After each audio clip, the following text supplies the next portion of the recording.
El cuadro del diablo asomándose por la ventana, es una obra de arte antiquísima, es una pintura realizada por un supuesto artista esquizofrénico.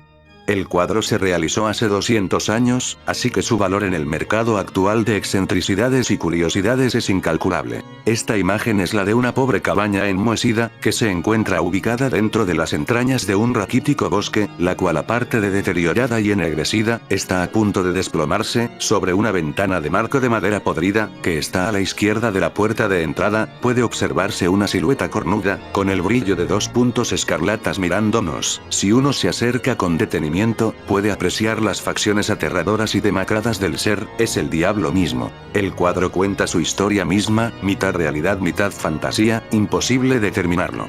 Fue concebido en el año de 1804, un año después de que Inglaterra le declarara la guerra a Francia por añejos asuntos políticos y diplomáticos. Su autor, precisamente de origen francés, deja dudas acerca de su identidad.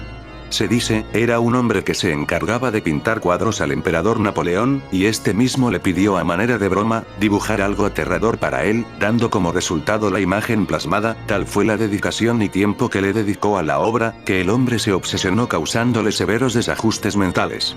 Decían que la figura que con tanto esmero retrató, se le aparecía de vez en vez, asomándose por las ventanas de su gótica residencia en Marsella. Es que fueron tantas sus ganas de complacer a Napoleón que enloqueció.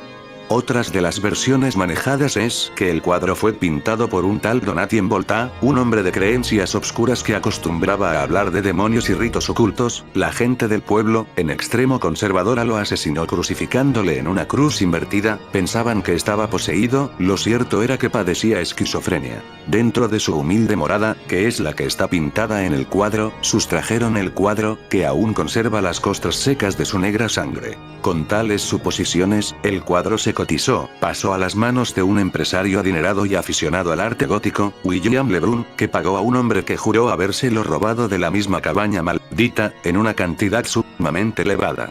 Ambos murieron, primero el infortunado ladrón. Las causas de su muerte nunca fueron reveladas por la policía local francesa, solo se mencionó como un crimen de sectas.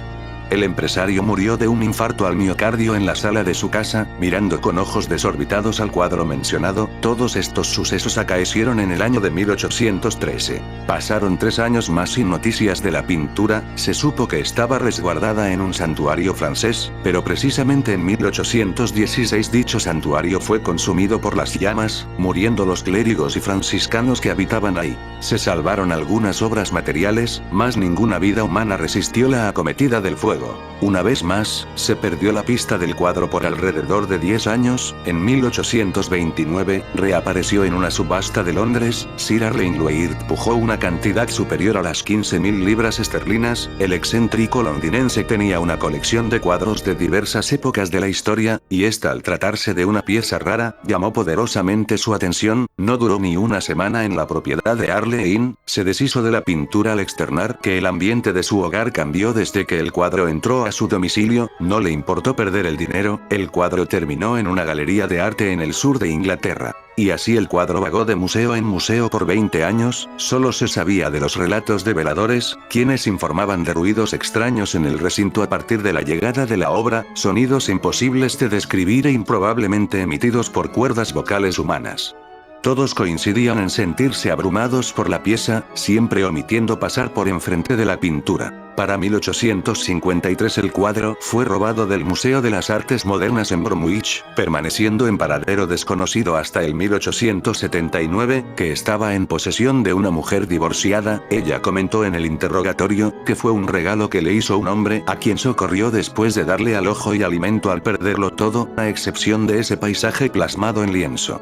La mujer de nombre Dora o Dorian Miller aceptó más por compromiso que por gusto, pues sintió un súbito escalofrío al ver los trazos perturbadores de un macho cabrío asomándose por la ventana. Jamás lo colgó en las paredes de su hogar, lo tenía arrumbado. La dama comentó que durante las noches escuchaba pequeños golpes sobre los cristales de la ventana de su habitación. Asustada, relacionaba los sucesos con la llegada del cuadro. La mujer optó por tirarlo a la basura, seguramente fue recogido por un pordiosero o alguien en busca de arte en los contenedores de basura. La pintura del diablo asomado por la ventana, volvió a aparecer 6 años más tarde en una tienda de artes en Leeds, se exhibía ahí como atracción, se cobraba por verla y se le retaba a la gente a verla fijamente por más de 3 minutos. Después se perdería el rastro de ella nuevamente. Para pasados los 1900 aparecería la imagen en un hogar de los Estados Unidos, una familia norteamericana poseía el cuadro que colgó en las paredes de su comedor, el jefe de familia enloquecería a las semanas de obtenerla, matando a su esposa e hijos de 7 y 6 años respectivamente. El criado que sobrevivió al ataque, relató que el endemoniado amo utilizó un hacha para llevar a cabo la masacre. Cuando las autoridades llegaron al domicilio, el hombre ya se había suicidado con veneno casero para matar arañas. No se supo más del cuadro, volvió a aparecer en la frontera sur de Estados Unidos, del lado mexicano, la revolución y los hombres de Villa habían saqueado pueblos norteamericanos, un caballero acaudalado cambió dinero y municiones por la extraña pintura, la identidad de su nuevo dueño tampoco es clara, solo se sabe que su apellido era Montealba, el cuadro atrajo el morbo de su comprador, quien conocía la historia del cuadro, retuvo la obra por muchos años, hasta que perdió su fortuna y enloqueció a causa de múltiples y bizarras alucinaciones. Y como en muchos lapsos de la historia, el lienzo se volvió a perder, nadie supo de él, rumores acerca de su locación iban y venían, incluso se dudaba de su autenticidad, se convirtió en un tesoro extraviado, la gente hablaba de la obra como si fuera un fantasma, la misma iglesia desmentía su existir. Ojalá eso fuera cierto, al cumplirse 200 años de su primera adquisición ha vuelto a Francia, y para ser más precisos, ante un Lebrun, es por eso que relato la historia del lienzo. La pintura llegó a mí hace una semana, el Museo de Artes de Saint-Étienne me llamó para comunicarme un hecho sorprendente, en un cateo a barcos piratas en las costas del Reino de Mónaco, fueron incautados diversos objetos robados, desde joyas, obras de arte plásticas y pinturas. Envuelto en papel manila, se encontraba el cuadro del diablo, sin lugar a dudas los criminales no tenían idea del objeto que poseían. El Departamento de Cultura francés, conociendo de mis investigaciones acerca del lienzo, optó por entregármelo por un período de 30 días, con el fin de completar los estudios acerca de tan misteriosa obra. El mismo cuadro que mi ancestro había comprado hace 200 años, estaba de vuelta. No supe cómo reaccionar ante la imagen, el verla me petrificó, el cuadro que había perseguido por años, ahora se presentaba enfrente de mis narices. Después del horror vino a mí una sensación de atracción y asombro, analizaba la pintura, me seducía, apreciaba las líneas y trazos que de ella emanaban, me perdía en la silueta satánica que me observaba.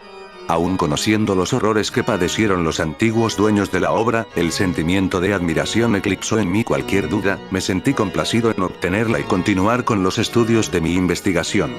Cierto es, que es aterradora, pero también cierto es, que es atrapante. Ahora mismo permanezco sentado en el sillón individual de mi sala, he colgado el cuadro en mis blancas paredes, sus colores oscuros y deprimentes me transmiten angustia. Escucho ruidos en la ventana del comedor, sé que alguien la golpea sin cesar, algo o alguien quiere que pose mi mirada a través del cristal, los impactos se tornan violentos, no paran, no se interrumpen, pero mi mirada está concentrada en el cuadro, observo la cabaña vieja de maderos podridos, está rodeada por los troncos de muchos árboles petrificados y finamente pintados. Y en esa espeluznante y profunda ventana, con marco de maderos ennegrecidos y aberrantes, debería estar un macho cabrío, solo que ahora, ese espacio del obscuro del cuadro está vacío.